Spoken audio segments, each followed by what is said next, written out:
फुलबाणी वकिल संघ पक्षर वकिल दिवस पालित। ओडिशार प्रथम बारिस्टर तथा प्रथम स्नातक मधुसूदन दास जन्मतिथि सम्मानर सह पालित हो जाइछि। मधुबाबू जीवन चरित्र उत्कल अर्थ शताब्दीर इतिहास। से कलिकता विश्वविद्यालय एमए बीएल डिग्री हासिल करिबारे से थिले प्रथम ओडिया। वकिलाती क्षेत्र में से थिले एक आदर्श तथा अनन्य प्रतिभा। निजर वकिलाती वाक्चातुरी और तर्क ज्ञानर प्रभाव में राणी सूर्यमणि पाट महादेवी पक्ष रखी श्रीमंदिर परिचालनार भार से तत्कालीन सरकार हाथमुठार छड़ाई आनी पारिथिले। से केवल उत्कल गौरव नथिले, से थिले यथार्थरे भारतर गर्व और गौरव। नारी जाति को वकिलाती क्षेत्र में प्रोत्साहित करिबारे तांकर अवदान अतुलनीय। सेही महान व्यक्तित्व को सम्मान जणाई तांकर जन्मदिन को सारा ओडिशा रे वकिल दिवस भाव पालन करा जाउछि। एही दिन को स्वाभिमान दिवस रूपे मध्य पालन करा जाउछि।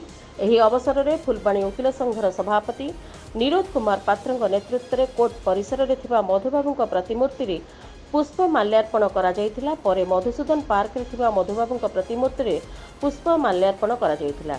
संघर संपादक कुंजविहारी शतपथी समेत रविनारायण मिश्र, बंशीधर महापात्र, देवव्रत प्रधान, असीम प्रहराज, हरिश्चंद्र महाराणा, चंद्रशेखर मिश्र, शिव प्रसाद त्रिपाठी, बनमाली बेहरा, सिद्धेश्वर दास, रमेश चंद्र महांती, सत्यनारायण बेहरा, आदित्य प्रसाद त्रिपाठी, दीपक कुमार रथ, सुधींद्र साहू, दिलीप बनर्जी, नंदिता कुमारी, निहारिका पात्र, जयंती पाणिग्राही, नमिता साहू, बीड़ापाणी प्रधान समेत बार समस्त सदस्य माने उपस्थित थिले।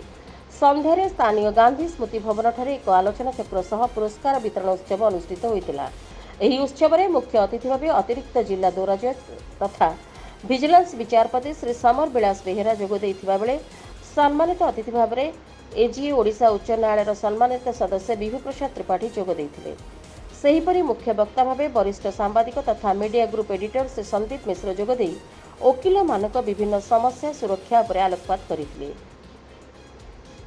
फुलबाणी प्रशांत कुमार पंडा सागर चंद्र प्रधान का रिपोर्ट, रिपब्लिक ओडिशा।